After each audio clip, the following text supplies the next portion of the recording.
The Scott Jennings Show is proudly sponsored by Lear Capital. Since 1997, Lear has helped Americans protect their retirement accounts and savings with physical gold and silver. With thousands of five-star reviews and $3 billion in transactions, Lear is who I trust to help me buy gold and silver. Visit LearScott.com.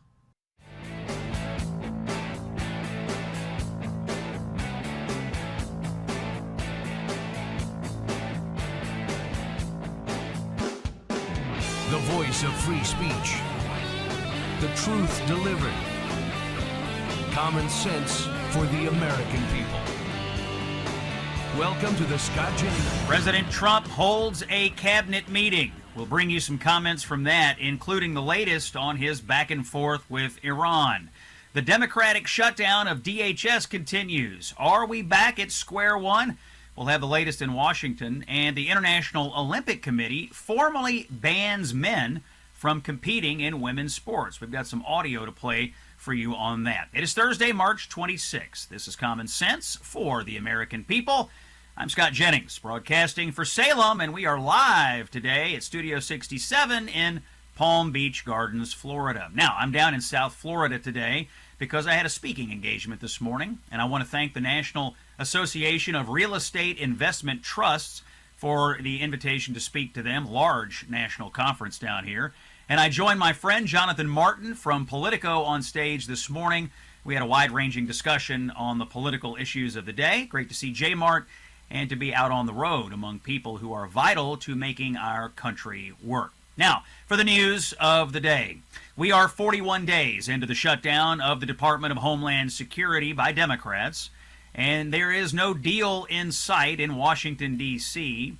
There was a deal to fund the entire department on the table yesterday, except for ICE, the immigration enforcement piece, and Democrats pulled out at the last minute, despite previously saying that's exactly what they wanted. Republicans put it on the floor anyway. It needed 60 votes. Here's what happened in Cut 21. On this vote, the yeas are 54, the nays are 46. Three-fifths of the Senate duly chosen and sworn not having voted in the affirmative. The motion upon reconsideration is not agreed to. Mr. President. Senator from Ohio. So the Democrats there, once again, and several times now, tanked funding for the Department of Homeland Security, including the TSA, which is causing massive lines at airports across the country. They had 54 votes there. They needed 6 more Democrats to come to their senses and end this airport nightmare that is affecting thousands and thousands of Americans. Now, in the last few minutes, in this just end of the Scott Jennings Show, Senate Republican leader Thune says he believes that DHS funding talks may be making a little bit of progress this afternoon, and he says he has given Democrats our last and final offer. So we'll see how they react to that today. But Democrats, it appears to me, are feeling rather good about their position here, the position of inflicting misery on American citizens to create leverage and to placate a radical base that wants an end to all immigration enforcement. Of course, the endless illegal immigration of the Biden years had real consequences in America, deadly consequences, and that's what this is all about. Democrats are using the DHS funding fight to make a point. The point is, we want open borders, and we don't want to deport the illegal aliens, the millions who are already here, even the violent ones. Listen to Congressman Mike Lawler of New York, a Republican, on CNN yesterday. His constituent, 18-year-old Sheridan Gorman, was murdered by an illegal alien in Chicago last weekend. Here's cut number 11. But look, the Department of Homeland Security needs to be funded.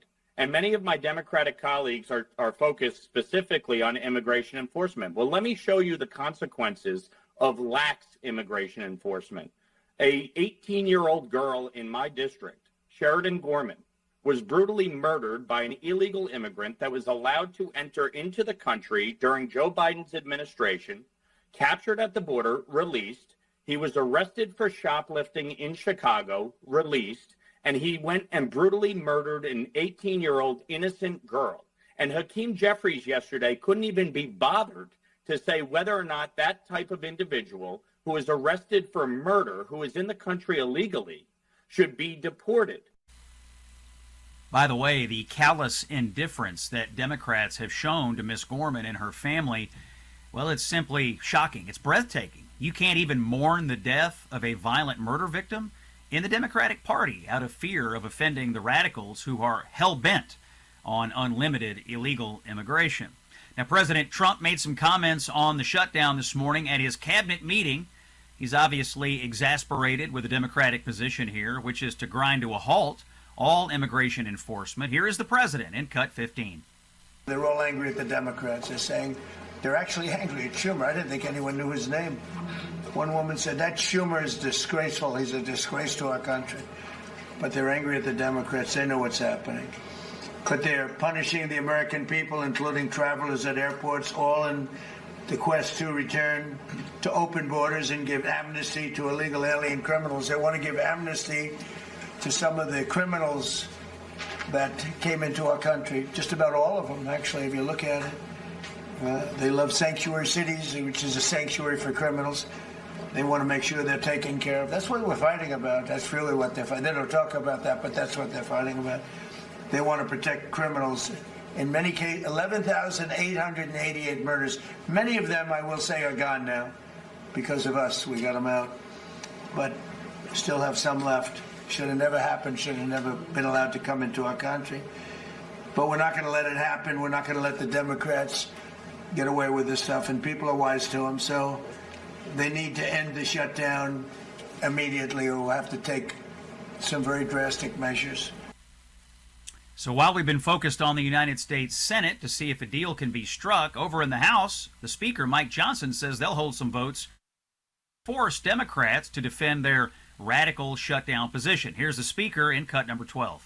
Let it happen. We're not going to let the Democrats get away with this stuff, and people are wise to them. So they need to end the shutdown immediately, or we'll have to take some very...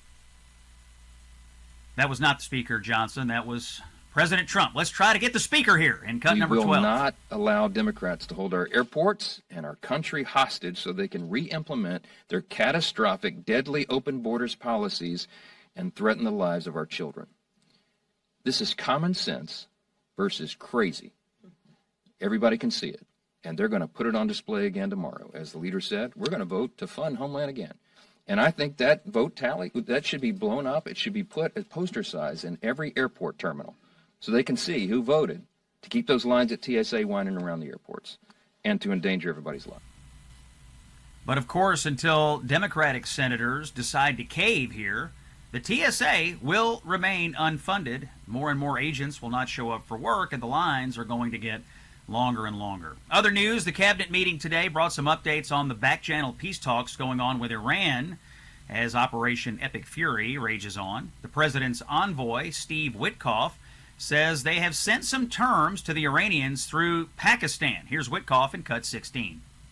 I can report to you today that we have, along with your foreign policy team, presented a 15-point action list that forms the framework for a peace deal. This has been circulated through the Pakistani government, acting as the mediator. And this has resulted in strong and positive messaging in talks, as you just indicated to the press. We'll see if these talks get more serious in the next few days.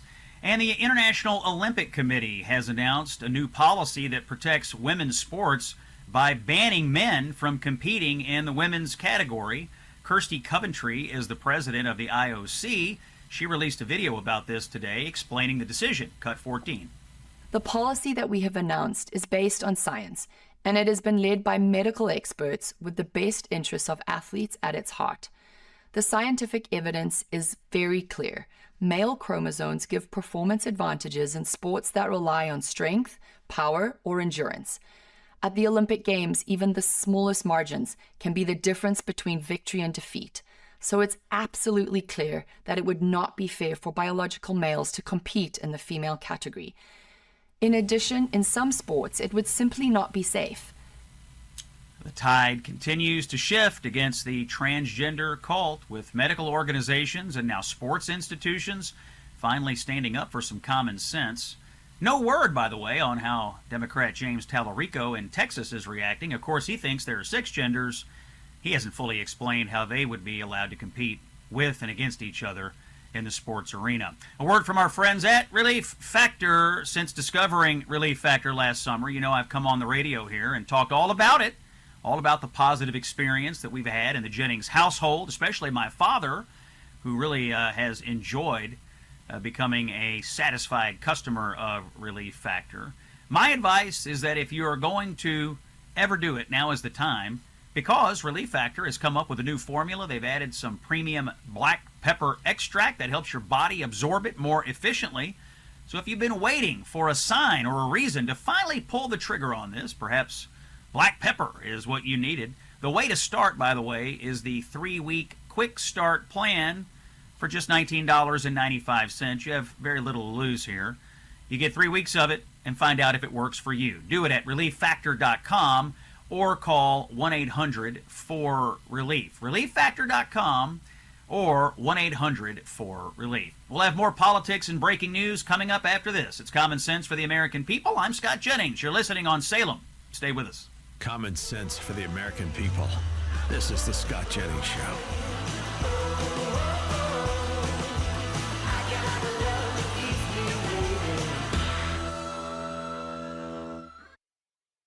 Hey, it's Scott Jennings. You know, I got to tell you, I think nutrition has gotten way too complicated. Every week there's a new powder, a new lab-created formula, some new breakthrough.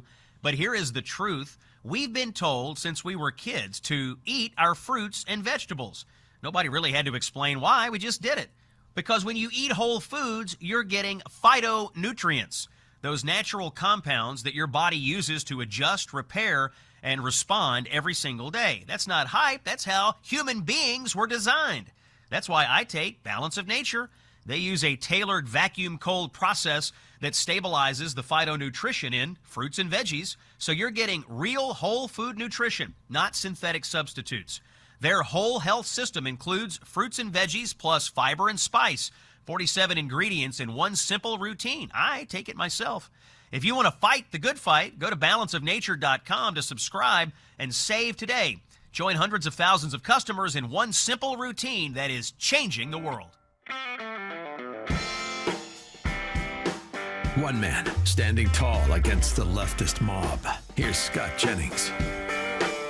Okay, it's Thursday, March 26th. Scott Jennings here, broadcasting on location but live from Palm Beach Gardens, Florida. I want to talk to you about a political situation in Louisiana. Politics a little bit interesting down in the state of Louisiana this spring. There is a United States Senate race featuring an incumbent Republican, Bill Cassidy, who is running against a Trump-backed challenger named Julia Letlow, who is currently a member of Congress. So, because Letlow is seeking higher office, that means her congressional seat is open, and that primary comes up in May. Joining me now to discuss this is a candidate for that open congressional seat. His name is Blake Miguez. He's a state senator, and he joins us live here on the Scott Jennings Show. Blake, welcome into the show, and tell us how all of this came about for you, making the jump from state politics now to running for federal office. Scott, thanks so much for having me on the show. Yes, you're right. Things are very interesting in Louisiana. I'm running for Congress in Louisiana's 5th congressional district that recently opened up when Congresswoman Julia Letlow decided to run the United States Senate. But interestingly enough, I was actually a candidate for the U.S. Senate just 6 months ago, challenging Bill Cassidy, who decided to vote to convict President Trump on impeachment. When President Trump endorsed Julia Letlow, our mission remained the same, which was to support President Trump, put America first, and improve the lives of Louisianans. So I decided to join about a month and a half ago the Louisiana's 5th congressional district, which is wide open. And we are off on the campaign trail, building tremendous momentum for my U.S. Senate run into Congress. And I look forward to getting into the fight to help President Trump save our country. And you are endorsed by Trump here. So Trump's preferred ticket for Senate and for this congressional seat would be Letlow for Senate and you for Congress. Is that right? Yes, I'm proud and I'm humbly honored and excited to have the full support and endorsement of President Trump. And the reason he gave me his endorsement, because over the last decade in the Louisiana legislature, I have been a MAGA warrior and have never wavered from the America First agenda. My record is very clear. I'm the most conservative candidate in the race. President Trump, when he endorsed me, called me a MAGA warrior. And he also said I would never let the people of the 5th Congressional District down. And they can expect more of the same conservatism when I get up there to D.C. to be their voice. Okay, Blake, I do want to give you a chance to rebut some criticism of your candidacy. Some people say that you don't have the residency in this congressional district in which you're running, although running for Congress, I guess, doesn't necessarily require you to live exactly in the district. But they say your home is several miles away from the district. As you have endured these attacks, how have you been responding to them on the campaign trail? Well, it's important, Scott, for you to understand, and the listeners, who I am. I'm a husband, a father, a business owner, a state legislator, and a world champion shooter. But most importantly, I am a 7th-generation Louisianian. My family settled here in the 1700s. My family built businesses here. We raised families here. And me and my wife, Ashley, who's a special needs public school teacher, we have 4 beautiful children. And we want to help save the country. And the reason why I'm running for office is really simple. I want to make sure my grandchildren grow up in a country as good as the one that our grandparents left us. And the reason why President Trump chose me over the other candidates in the race is he knows he can count on me. The people of Louisiana can count on me, and I'm going to work hard to put this country back on the right track. Because if we let the Democrats get back in control, those people are crazy, and they will ruin our country. All right, Blake, your background as a professional shooter is really interesting to me, and we had a conversation the other day off the air about it. Talk to us about how do you become a professional shooter? What stoked your interest in shooting, and how did you make the leap to being someone who does this as a profession and does it at an extremely high level? So I'm a former world and national champion pistol shooter. It's actually a hobby of mine and my family. We're actually business people in the oil and gas industry. I grew up shooting with my father, and we traveled the world competing for nearly 30 years. I have 3 gold medals and 2 silver medals from representing the United States. But this is Louisiana. We love the outdoors. We love our Second Amendment. I loved it so much that when I ran for office, I turned Louisiana into a Second Amendment powerhouse by passing constitutional carry, giving law-abiding citizens the right to defend themselves and their loved ones without needing government's permission. But Scott, I can tell you, if you ever saw my launch video for the U.S. Senate race, I'm a hell of a shot with a pistol, and I love competing, and I exercise my Second Amendment rights every single day to protect me and my family. That's Blake Miguez. He is a candidate for Congress down in Louisiana, and it's a little interesting this year. Louisiana having a primary this time around in May versus the normal way you used to do it down there, which is to have these races in the fall and then runoffs in December. So a lot of changes in Louisiana, and you're right in the middle of it. Blake Miguez, we will follow your race and see what shakes out this coming May. We thank you for joining us on the Scott Jennings Show. Thanks so much. And if anyone wants to know more about my candidacy, they can go to BlakeMiguez.com. That's Blake, B-L-A-K-E, Miguez, M-I-G-U-E-Z.com. Please join our effort, contribute to our campaign, and with a few more bucks, we can get this thing over the finish line to help President Trump save our great country. All right. Thanks a lot, Blake. When we come back, incumbent Congresswoman Jen Kiggins from Virginia joins us after this. Gold and silver recently soared to record highs and then pulled back. So are precious metals still a good buy? Many Wall Street experts predict higher prices ahead. Why? Well, because we still have trillions in national debt, a declining dollar, and inflation that keeps shrinking our savings. Even with corrections along the way, gold remains a historical hedge for wealth protection. That's why Morgan Stanley's chief investment officer ditched the 60-40 stocks and bonds portfolio and is recommending up to 20% in precious metals. They're getting educated, and you should too. Call Lear Capital at 1-800-880-2424 for your free gold investment kit and learn how you could qualify for up to $20,000 in bonus gold. Lear Capital has over $3 billion in transactions and thousands of five-star reviews. Call 1-800-880-2424, 1-800-880-2424, or visit learscott.com.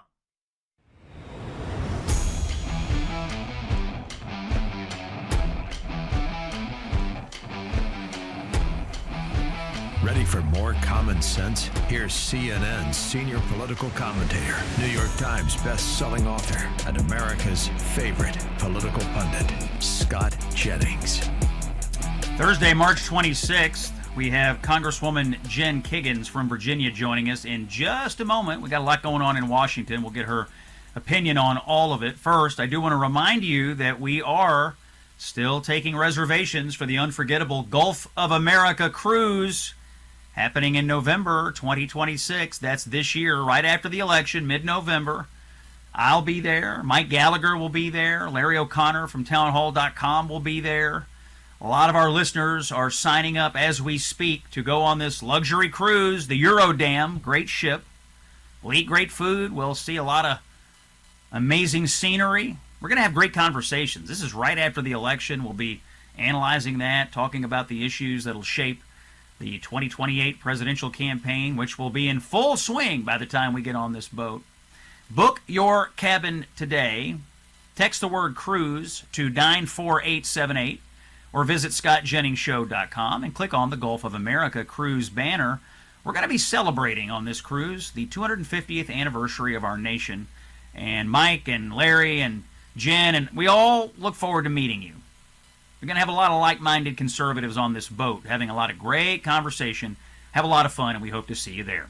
All right, as I mentioned, we have a lot going on in Washington today. We've got the DHS shutdown continuing. We had a cabinet meeting this morning. Here to discuss it all is the Congresswoman from Virginia's 2nd District, a former Navy helicopter pilot. She's in her 2nd term. Jen Kiggins, Congresswoman from Virginia, is here on the Scott Jennings Show. Jen, thanks for joining us.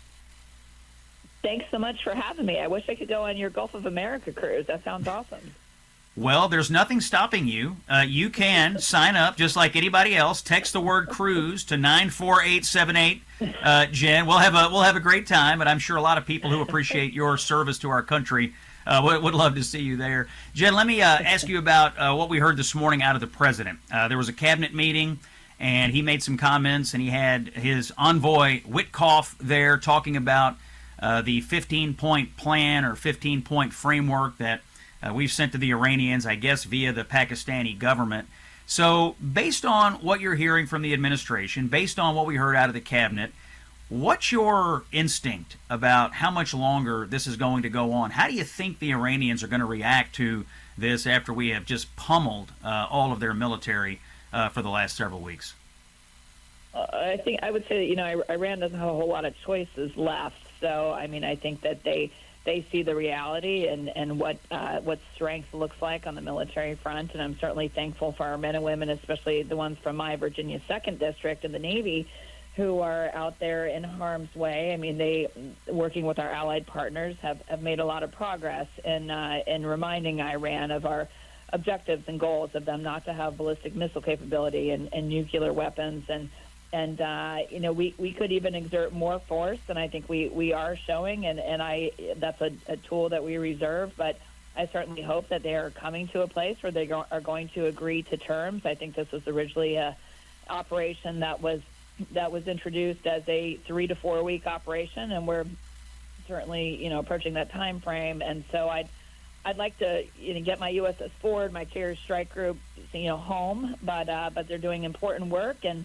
Iran chose this fight decades ago. This is a regime that we need to take care of. I think we are doing the right thing, but I certainly look forward to wrapping this up, and I think Iran is running out of options. So this is definitely agreeing to the president's peace plan would be the right thing for them to do. Representative Kiggins, you flew helicopters in the Navy, so you sort of have a unique perspective on the performance of the U.S. military here. And obviously you have a lot of military and veterans presence in your congressional district. Talk to us as a veteran. What do you see the U.S. military doing here? Give us an idea of just how efficient and lethal and excellent this military operation has been for the United States. Yeah, we are the best fighting force in the world, and I can speak to the Navy, especially not only as a former helicopter pilot. I'm married to an F-18 pilot who flew for 20 years. I'm also a proud mom of a naval aviator, so it's definitely a family business for not just me, but for so many of the families that I represent in Hampton Roads, Virginia. And this is just a demonstration of peace through strength. It's kind of night and day compared to the last administration. I served in Congress under Joe Biden's administration for 2 years, and we saw what happened to world peace at that time. We saw Russia invade Ukraine. We saw the Chinese becoming more aggressive. We saw what happened in Israel on October 7th and these increasing threats coming out of Iran and their terrorist proxies. So I certainly applaud the actions of this administration that we are taking to provide stability, to bring back world peace. We do that through strength, that there's no other way to do it. I can think of no country better suited or better equipped to lead in that space than ours. And we do that because of the brave men and women in our all-volunteer force who sign up, to be the tip of the spear, to be away from their families for months at a time. But I'm grateful for their service. It's one of the privileges I have here in Congress, is just supporting not only our active duty military, but also their families. We have so many that we try very, very hard to take care of in Virginia. But there's more work to do, and that's one of the things that I enjoy most about my job, making sure they have the resources, the technology, all the weapon systems, everything our warfighters need, but also taking care of their loved ones. Jen Kiggins, Congresswoman from Virginia, is our guest here on the Scott Jennings Show. Recently, representative in Virginia, there was a tragedy there at Old Dominion University. We saw someone, to me, it's a crazy story of someone who was a naturalized citizen, gets in the National Guard, gets convicted of trying to help ISIS, then somehow gets out of jail early and goes over to ODU and kills an ROTC instructor and eventually is killed himself by the students in the classroom. How worried are you right now about the threat of radical Islamic terrorism inside the United States of America?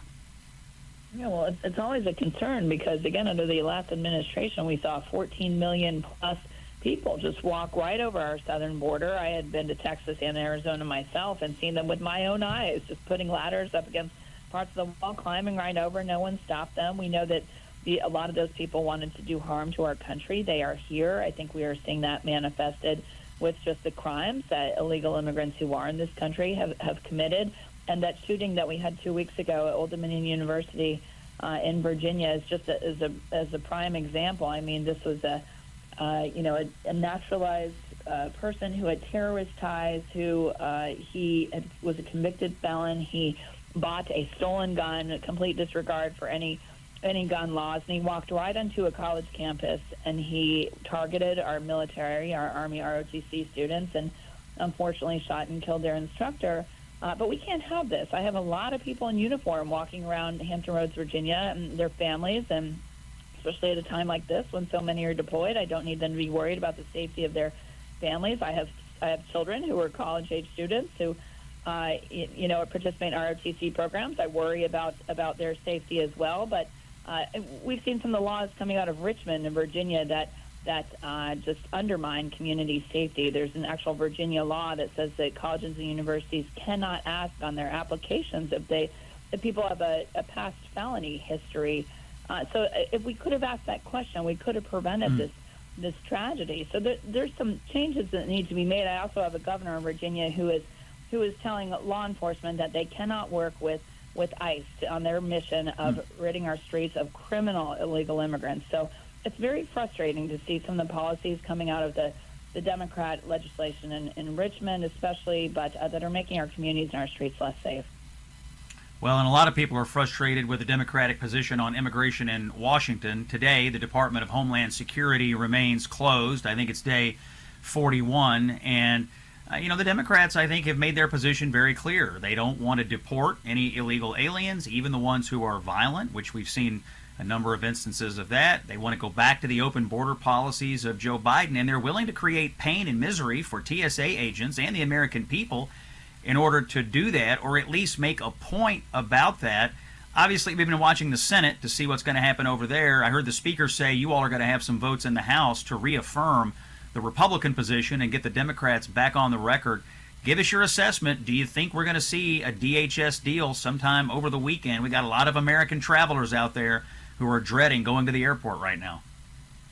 Yeah, and I'm with them as well. And we voted just yesterday, yet again, on DHS funding. And, our heart goes out to these TSA agents. I certainly thank them for continuing to work when they are not getting a paycheck, especially after the stunt the Democrats pulled last fall, with also withholding pay from so many of our federal workers. But we have to do better than that. It's frustrating to me that, I'd like to find another funding source for them. I think we should, just like we find ways to pay our military. These people are not only working to keep our homeland safe, but our skies safe. As a pilot, this is important. Aviation safety is important. These are the people on the front line. So it is a source of frustration, but this is the Democrats just simply voting no over partisan politics, and it's wrong. They're doing this over people's paychecks. These people have families to take care of, and I'm proud of the people that continue to show up to work, but what the Democrats are doing to hurt them just over political ideology has to stop. Let's talk about politics in Virginia. The Democrats who won the November election, including the governor, are pushing a redistricting referendum that's coming up in just a few weeks in Virginia, and they would redraw the state's congressional map and make it 10 Democrats to 1 Republican, at least on paper. You're in one of the districts represented by a Republican that would be eliminated. What's your message to the people of Virginia about why they need to vote no against this blatant gerrymandering being pushed by Abigail Spanberger? Yeah, it is insane. I mean, vote no is certainly the message in the election. The special election is April 21st, but early voting is open and has started. And what this does to the Commonwealth of Virginia is unconstitutional. It's illegal. It's really un-American. I mean, to think that they've taken what is truly a purple state, Virginia, and we have currently 5 Republicans and 6 Democrats, and they want to gerrymander it. And when I say gerrymander, that means you change all the zigzag, all the congressional lines all over the place to make it so that Virginia would be represented by 10 Democrats and 1 Republican. That's 92% of Virginia that would be represented by one political party in a state that 47% of us voted for Donald Trump and 52% voted for Harris last election. But it's the most egregious power overreach I have ever seen in my life. And oh, by the way, it goes against the independent redistricting commission that we voted on 5 years ago. 67% of Virginians voted to have an independent commission draw pretty fair lines. So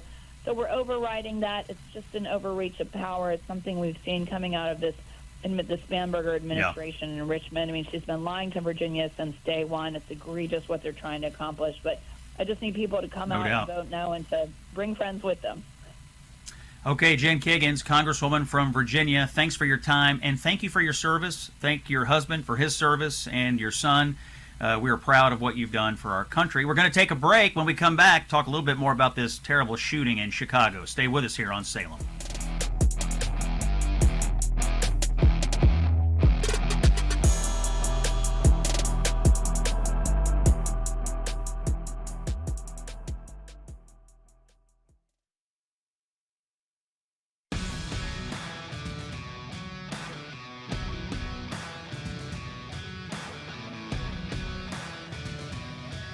He's the author of the best-selling book, A Revolution of Common Sense.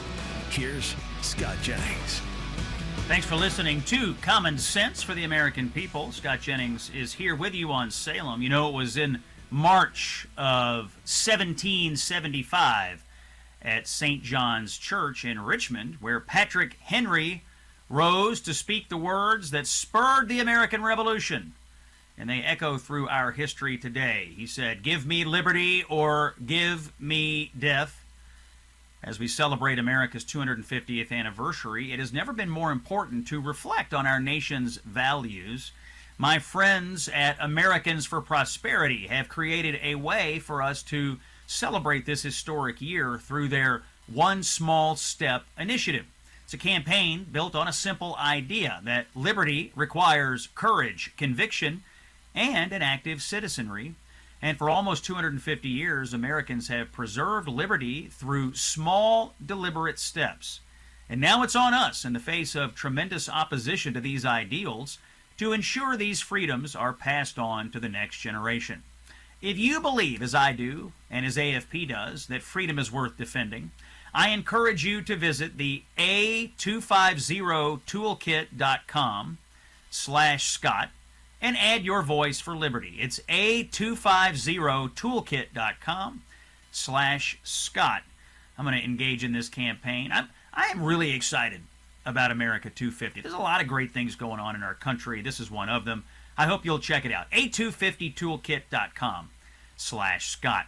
Going to close up the hour with a story for you about the state of American journalism and the kinds of people that we are training to be part of the media industry. This story has to do with the cold-blooded murder of a young college student in Chicago. You've heard us talk about it, 18-year-old Sheridan Gorman. Democrats and mainstream media refuse to acknowledge Sheridan, but I want to talk about it because it needs to be discussed from a lot of different angles. Now, she was a college freshman. She was a daughter. She was a young woman with her whole life ahead of her, but she was taken from us in an instant. And the man accused of pulling the trigger, Jose Medina, he was in the country illegally. He should not have been here at all. He was an illegal alien, a criminal illegal alien. That is the proper term. But if you thought the outrage from institutions of journalism would be focused on the murder, think again. Because the student newspaper at the University of Loyola Chicago, it's called the Loyola Phoenix, well, they focused on something else. Initially, they told the students the truth. They called Medina an illegal immigrant, just the way I did a moment ago. They used the term illegal. They did it, I assume, because they thought it was proper, and they're right about that. But then the pressure came, and then they had to apologize. For what? Not for getting the facts wrong, not for failing to report the story accurately, no. They were forced to apologize for using the correct term, illegal. Now, a young woman here has been murdered, and it turns out the priority of this student newspaper is worrying about offending the illegal alien who shot her to death. Let's be honest about why that is, because the left in this country, which includes many of the people who work in these media organizations, especially student papers, well, they've become obsessed with open borders and creating new terms and euphemisms to describe things like illegal aliens. They call them undocumented, neighbors, friends, members of our community. Let's go over what happened here. The Loyola Phoenix wrote in an editor's note on March 23rd, a post on the Instagram page carried the following headline: Immigrant man charged in murder of Sheridan Gorman, DHS involved. That headline did not reflect the most important elements of the story, and it was taken down minutes later to prevent further harm to affected community members, the editor's note continued. Additionally, in the body of the post, we described the man who was charged as an illegal immigrant using language provided to us by the Department of Homeland Security. But that language, the paper says, does not align with Associated Press style, nor does it align with the values of this newspaper. Values? Values, you say? The values of this newspaper are to what? Worry about offending a violent, illegal alien murderer? And mind you, the victim here is one of the college's own students. That's who was murdered. But the paper continued in their retraction, quote, "No human's existence is illegal." And we quickly changed our wording to reflect that. We acknowledge the harm such language can cause. They're more worried on the left, folks, about language causing harm than they are about illegal aliens with guns causing harm to 18-year-old students like Sheridan Gorman. Words are violence, folks, but not illegal aliens with guns? Pretty crazy. More to come after this. It's Scott Jennings on Salem. Stay with us. Portions of the Scott Jennings Show are sponsored in part by Americans for Prosperity.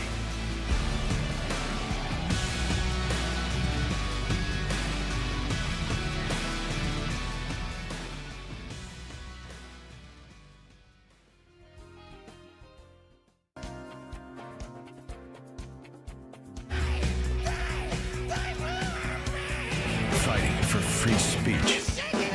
The voice of free civilization. And delivering common sense for the American people. Common sense for the American people. Here's welcome to the Scott Jennings Show. It is Thursday, March 26th, hour number 2 of the Scott Jennings Show, on the road again, but in a familiar location. I've been in Florida a lot this winter, and I'm very thankful to all the people who have invited me here. Cold winter back up in Kentucky and New York and Washington, D.C., but I got some reprieves by these trips to Florida. I was down in Miami this morning. Now I'm up in Palm Beach Gardens, my spot where I like to do the radio show when I'm here in South Florida, thanks to my friend Curtis Bush here at Studio 67 for hosting the show today. Also a special day. It is opening day for Major League Baseball, one of my favorite sports days of the year. I don't count last night. I was on the plane last night coming down here, and I watched the abomination that was the Netflix opening night broadcast of the Giants and the Yankees. A lot of mistakes. Not a great viewing experience for your baseball fans out there. I count today as opening day, and games are underway, and we're paying attention to that here. The beginning of baseball season. Every single one of us today has a chance to win. Every single one of us today has hope. That's what you're having that's what baseball is selling you, hope. Today, we all have hope. Tomorrow, we'll all have hope. Next week, we'll see. But today, we all have hope. Let's do a quick check of the headlines, shall we? Comedian Jimmy Kimmel is under heavy criticism for comments that he made about America's working class on his ABC TV late-night show earlier this week. He took to the airwaves to assail President Trump's new Homeland Security Secretary Mark Wayne Mullen for having a working-class background. Let's take a listen to this in cut number 22. Rudy Giuliani might not be with us much longer, but don't worry, Trump's got a whole new generation of thinkers lined up, including his newly confirmed Secretary of Homeland Security, Mark Wayne, Chuck Mike, Bruce Dave Mullen. Maybe Mellon's better. He is the now former senator of Oklahoma. Before he was elected to the Senate, Mark Wayne Mullen was a low-level MMA fighter and a plumber. That's right. We have a plumber protecting us from terrorism now.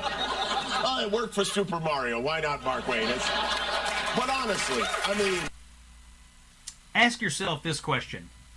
If you had to be governed by 100 plumbers or 100 sneering, elitist, broken-brained, know-nothing, hack liberal comedians in Hollywood, what would you choose? I know what I would choose. I'd take the plumbers, the working class, every single time. This just into the Scott Jennings Show. An ICE agent has saved the life of a 1-year-old child at JFK Airport. This is breaking as we speak. JFK Airport, New York City. Travelers were waiting in long lines, and an infant, and if you're watching on snc.tv, you can see the video. If you're listening on radio, I'll describe it. You have these airport lines, and an infant became unresponsive and stopped breathing. The panic and the child's family and nearby passengers start freaking out, of course, and an ICE agent heard this. They were stationed at the checkpoint, and the heroic ICE officer immediately springs into action. He runs towards the cries, he grabs the child, and he ended up performing a Heimlich maneuver that restored the infant's breathing after nearly 2 minutes. If you saw it on the screen here, it's really something else. Very dramatic situation. But you have an ICE agent rushing in to help this little child and reviving him. This officer's extraordinary bravery, of course, embodies the selfless service of DHS law enforcement. You know, the same people that are demonized every single day by Democrats in this country. Yeah, I got to tell you, I think having ICE agents at the airports, well, what do we see? They're saving kids. They're handing out water. They are helping the public get in the right line and move things along and get them to their flights faster. I think it's good PR for ICE. Demonized constantly by the mainstream media. Demonized by Democrats. I mean, even as President Trump was deploying ICE to the airports, what did you hear Democrats say? Hakeem Jeffries and others on TV immediately. Oh, ICE is going to come to your airport and shoot you if you try to fly somewhere. I saw a lot of Democrats saying that. Extremely irresponsible, by the way. But what's the truth? Here's some water. Let me save your baby. Seems to me ICE is doing itself a world of good by answering the call here from the president as Democrats keep the Department of Homeland Security shut down. Let's talk about what's going on Capitol Hill. The Senate has not come to any deal on funding DHS.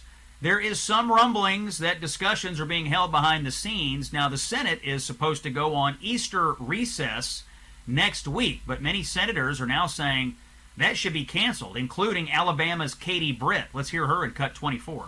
Well, first off, we're not leaving if this doesn't get done. I mean, lawmakers need to get ready to actually do their job. I mean, we've had 41 days of a Democrat-led shutdown. This is the second one of the fiscal year. When you're looking at people who have stepped forward to say, hey, we want to serve our homeland, we want to protect American citizens from coast to coast, Democrats are finding a way to not pay those individuals. Republicans are saying, let's get this done. We want to make sure that TSA is fully funded, Coast Guard is fully funded, CISA is fully funded, that we make sure that our Border Patrol agents are ready to protect our border and to take a look at the packages coming in, to do their jobs at our airport. We're looking at our law enforcement officers and our interior. We know how important that is, that is fully funded. So we're working diligently to get that done. We know that that's important to the American people, and so we're committed to making it happen. But I hope people get used to staying right here until that happens. We shouldn't be leaving at all. That's Senator Katie Britt of Alabama. Now the Republican leader in the Senate, John Thune, has made some remarks in the last few minutes on the floor about what's going on with the Democrats who keep DHS shut down. They voted last night to keep it shut down. The Senate achieved 54 votes last night. They need 60. Let's hear from John Thune here in cut number 25. Mr. President, it seems that Democrats have no interest in reaching an agreement. Many of them are perfectly willing to leave the Department of Homeland Security unfunded for the long term. They claim that they want to fund the department. They claim that they're concerned about TSA officers and others working without pay. But, Mr. President, talk is cheap, and their actions belie their words. If Democrats cared about TSA officers, if they cared about Coast Guard employees, if they cared about the vital work of the Department of Homeland Security, then they would be getting serious about closing a deal, not ceaselessly offering up the same unchanging list of demands like a broken record or a particularly nightmarish version of Groundhog Day. That was Senator John Thune. Also on the Senate floor today, Republicans offered up a bill to require photo ID in nationwide elections. Seems reasonable since 85% of the country wants to do photo ID. It achieved 53 votes in the Senate. It needed 60. You can imagine who voted for it and against it. So happens to be the partisan split in the Senate is 53 Republicans and 47 Democrats. Democrats block voting against photo ID. President held a cabinet meeting at the White House this morning. Let's listen to the president here. Talked about Iran, cut number 18. They now have the chance, that is Iran, to permanently abandon their nuclear ambitions and to chart a new path forward. We'll see if they want to do it. If they don't, we're their worst nightmare. In the meantime, we'll just keep blowing them away, unimpeded, unstopped. Well, there's not a thing they can do about it. They can't do anything about it, you know. I tell you, if they could, you'd be hearing about it. You'd be hearing about it. You don't hear anything about it. Got a ton going on in Washington today, folks. Iran, the shutdown, all sorts of issues. And I see on my screen Congresswoman Beth Van Dyne from Texas. We're going to talk to her after this commercial break. She's going to give us an update from her perspective over in the House. First, a quick word from our friends at Relief Factor. I can't say enough good things about Relief Factor. We have really enjoyed this product in the Jennings household. And honestly, what I enjoy also is getting letters and notes from customers of Relief Factor, people all over the country, lots of states, lots of people, lots of walks of life. They have aches and pains that's getting in their way, keeping them from doing the things they want to do. We're getting all these letters and they say, I didn't know what to do. I took Relief Factor and, hey, everything is getting better for me. Relief Factor has recently introduced a new formula. They've added premium black pepper extract because it helps your body absorb the high-quality key ingredients more efficiently. That sounds pretty good to me. So if you've been listening to me talk about Relief Factor for a while, maybe this is your moment. Start with a 3-week quick start for just $19.95. Little to lose here, folks. Go to ReliefFactor.com or call 1-800-4RELIEF. We're going to take a break. I see my friend Beth Van Dyne, Congresswoman from Texas. She's ready to go after the break. Stay with us here. It's the Scott Jennings Show on Salem.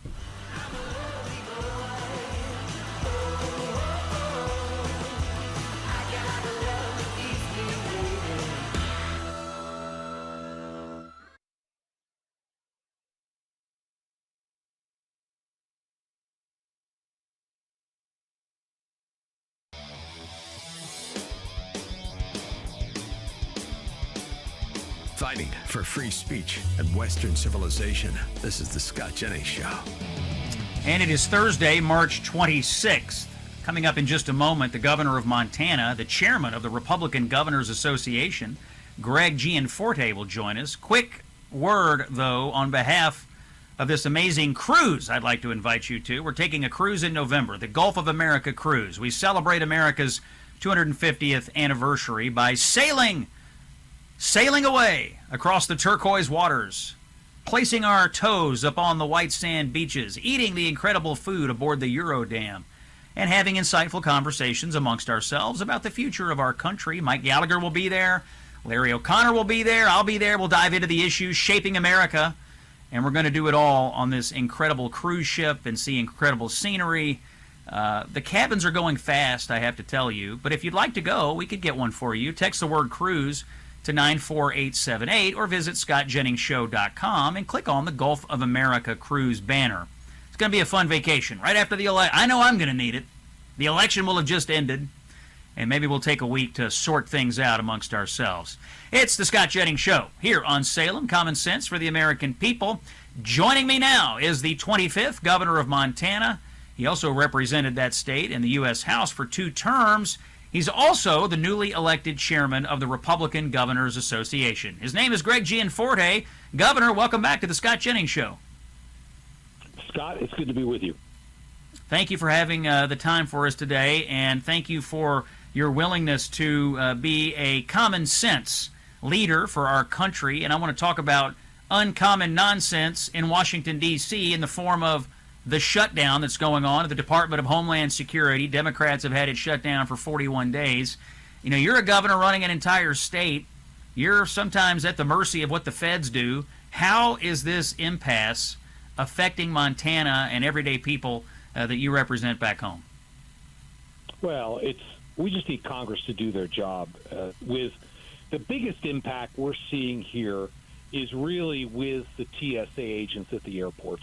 We are fortunate that 8 of our major airports in the state use private security, not official TSA agents. So that's given us a path to avoid a lot of the confusion. But, you know, the TSA agents that are working, we're, you know, in Helena, Missoula, there are private food drives, gift cards for TSA agents. These are people, you know, that put on the uniform, come to work every day to serve the public. An employer has an obligation to pay them. And just because of a couple Democrats in the Senate, they're holding the American people and these agents in particular hostage. They just need to get their act together and do their job. Governor, you were in Congress for a couple of terms. You obviously dealt with a lot of these Democrats. You've been back home now for a bit. Are you shocked at just how far left the Democratic Party has gone when it comes to immigration and immigration enforcement? That's what this is all about. They don't want immigration enforcement, and their base expects them to do crazy things like shut down the Department of Homeland Security. Is it just incredible to you how far to the left Democrats have gone on simply enforcing the laws of our country? Well, it is surprising. We see some of this craziness even in some of our blue enclaves here in the state of Montana. Back in 2021, I signed a bill that was pretty common sense. It just said, hey, we're not going to provide sanctuary to illegal immigrants in our communities. And by law, by statute in Montana, local law enforcement needs to work with federal law enforcement. We need to cooperate with Customs and Border Patrol. We need to cooperate with ICE. And yet we see some jurisdictions that think they can just ignore the law and do their own thing. I stood up with our Attorney General just last month and just called them out on that. We have communities that are in violation of state statute. There are penalties specified in the law. And if we find that, in fact, they have violated the law, we're going to implement these penalties, and we're going to cut off state funds, things like money for water and sewer systems. We're not going to tolerate defiance here in Montana. So you all have a law in Montana where you can't have sanctuary cities, and the folks over in Helena are trying to violate that. Exactly what are they doing? How strident are they being? And if they are found to be violating this law, what are the penalties for doing so? Yeah, so the Helena City Commission last month passed a resolution directing city law enforcement to not cooperate with ICE. We believe this is a violation of our anti-sanctuary city law. The law calls for $10,000 in fines for every 5 days of violation. Now, it was interesting. It was reported in a local paper that the lawyer for the city, in counsel with the city commissioner, said, geez, you might have to retract that resolution. The mayor and the city council have bowed their necks. They're having a town hall at the Civic Center tonight to try and decide how they're going to respond to the state actually implementing law that was passed by the legislature and signed by myself. Incredible that you have local officials. Of course, we've seen this. This is what happened in Minnesota. We're seeing it in Virginia. The local officials trying to invite illegal alien populations into their cities. And, of course, it has disastrous consequences. We just saw in Chicago recently this weekend, a Venezuelan illegal alien killed an 18-year-old college freshman there, Sheridan Gorman. We see this happen over and over again. I'm a little surprised to hear it's happening in Montana, but sounds like you're willing to deal with it and stand up to it, which is what I assume 90% of your constituents would want you to do. I would think most people out there would find this to be crazy. Yeah, these are small pockets, but even here, I mean, we've seen the inflow of fentanyl from the southern border into all of our communities. DHS and ICE have arrested 14, the worst of the worst, here in Montana. So we are not immune to the cartels, even though we're a northern border state. We've seen the impacts of the open border policy. We need to be working with federal law enforcement to make our communities safe. All right, Governor Gianforte of Montana. That's the voice you're hearing, our special guest here on the Scott Jennings Show. Governor, I want to talk a little politics. In addition to running Montana, you're also running the Republican Governors Association. We call it the RGA, and I think there's like 36 governors races and maybe 3 territories this year that have races. So talk to us about the RGA's priority states. What races are you looking at as being the hottest governors races in the country? How are you feeling about Republican chances in these state races? Well, given the lunacy on the other side, pretty good. You're right. There's 36 governors races. In red states, we see lower and lower unemployment. We see lower and lower taxes. We see more and more freedom. In blue states, we see higher and higher taxes. We see budget deficits, and we see people fleeing those states. We're experiencing that here. So 36 races. The RGA's philosophy is pretty simple. We don't get involved in landslides. There's some states that are going to vote red no matter what we do. And we don't get involved in lost causes. There are some states that have lost their way, and they're not going to vote for a Republican. So there's a handful of states where we really see them as battleground states. There's no reason why Arizona is not a red state. It should have a red governor. Kansas should be a red state. Michigan, interesting situation in Michigan where we have a Democrat running as an independent, which will split the Democrat vote. So we have a path to victory there. Wisconsin as well. Tom Tiffany's doing a good job. I think he stands in great shape. We need to re-win Georgia. That's a purple state. Brian Kemp's done a great job, but it's going to be a fight. And then Joe Lombardo in Nevada has done a great job. Former sheriff of Las Vegas, but pretty even in the polls because again, it's a purple state.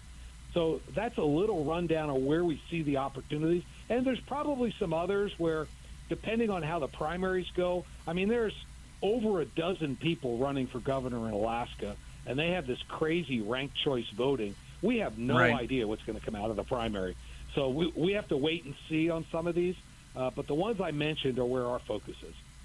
A lot of our political talk these days, Governor, is really nationalized. Everything revolves around President Trump or what's happening in Washington. Do these governor's races, though, give Republicans a unique opportunity to really localize politics, talk about competence in governing, talk about what makes this state or what could make this state a better place to live? Is that kind of a strategic focus that you would advise gubernatorial candidates to take? Oh, yeah. I mean, politics is local. And we see it here because in Montana, there is a stark contrast between us and Washington State or Oregon or California or Colorado because they have blue governors. Here, I have some business attraction guys at the Department of Commerce. We go to those states. We find freedom-loving individuals, and our appeal is very simple. We just say, hey, you want to move back to America? And I love it. They come. We entertain 3 to 6 business owners a month looking at locations in Montana. We're talking to one large manufacturer in Washington State right now. They're looking at moving their entire operation. It's going to be, it could be hundreds of millions of dollars invested here in Montana. And that'll create jobs and prosperity. We're one of only 2 states in the country, because of our conservative policies, where wage growth has exceeded inflation over the last 5 years. One of only 2 states, us and Florida. And it's because we let people keep the fruits of their labor. We've repealed 35% of the regulations in the state, keeping only the ones we need. We've paid off all our debt. Montana's completely debt-free. We've balanced our budget. And as a result, people are prospering here. Yeah, you look at what's going on in red states. Education is getting better. You have people paying less taxes. You have businesses moving in. The migration situation in this country, people are leaving blue states, going to red states. There's a reason for all of this, and the reasons are policy and leadership. Governor Greg Gianforte of Montana, thanks for joining us today, and we look forward to having you back as we track down these governor's races for the rest of the year. Thank you, sir. Okay. Thank you, Scott. All right. Take care, Governor. It's the Scott Jennings Show on Salem. We're going to take a break. Before we do, I do want to talk to you about Operation Epic Fury and what is happening in the Holy Land. With all of these missiles raining down on Israel, the red alert sirens are filling the air constantly. And if you're there, and believe me, last summer I was there. I experienced this. When the sirens go off, you've got like 15 seconds to get into a bomb shelter. That is daily life for the folks in Israel.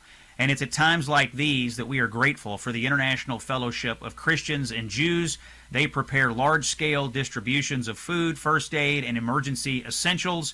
They take care of Israel's most vulnerable, the sick, the elderly, children, and families. They all depend on the work of the fellowship.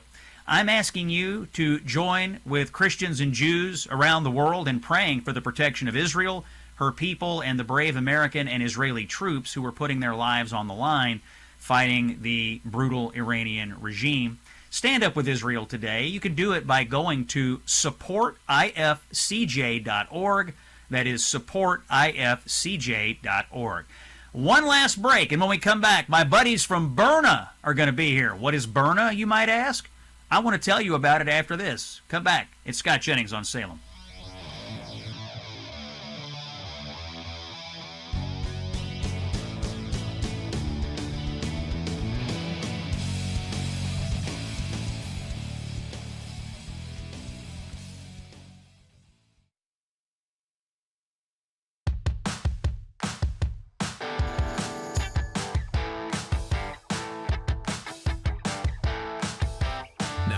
America's favorite pundit.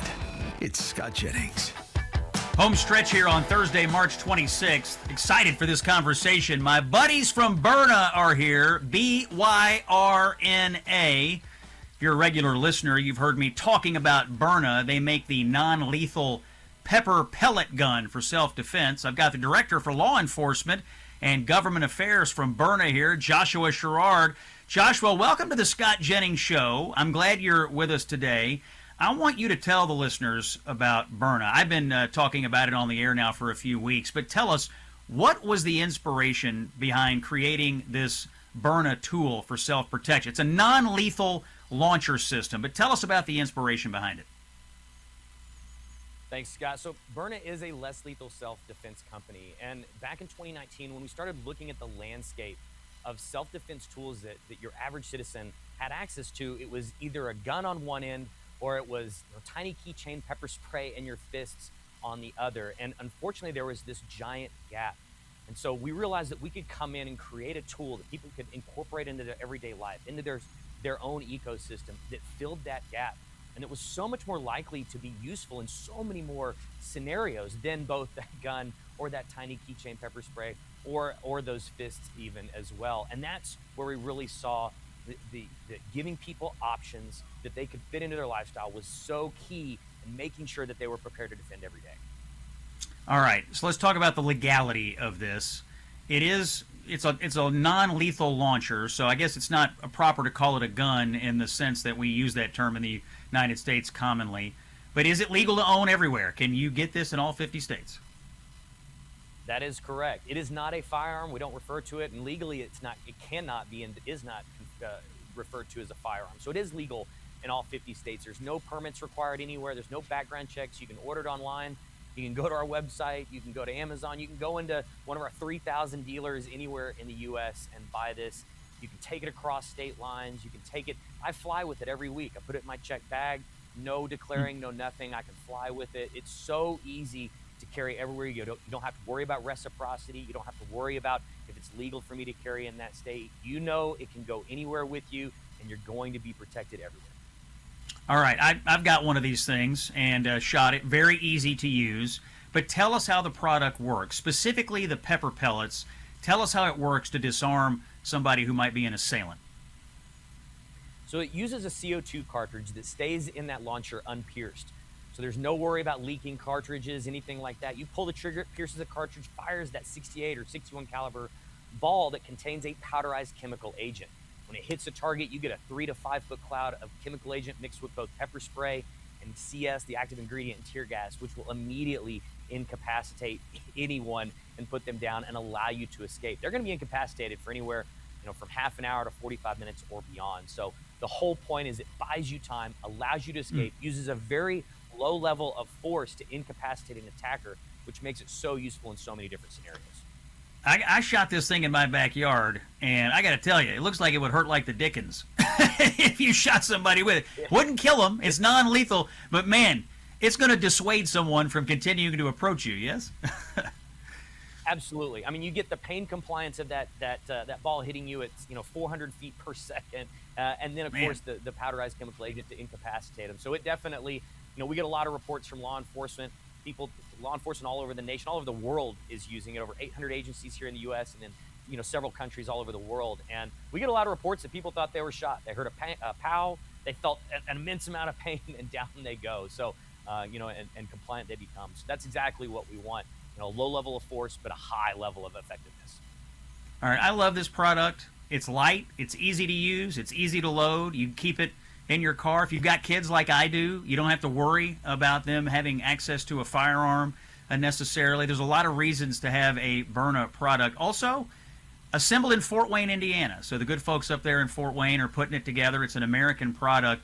Tell us, Joshua, where do we find this? I know you said you can get it in a lot of places, but if you want to learn more and go directly to the Byrna ecosystem, where online should people go?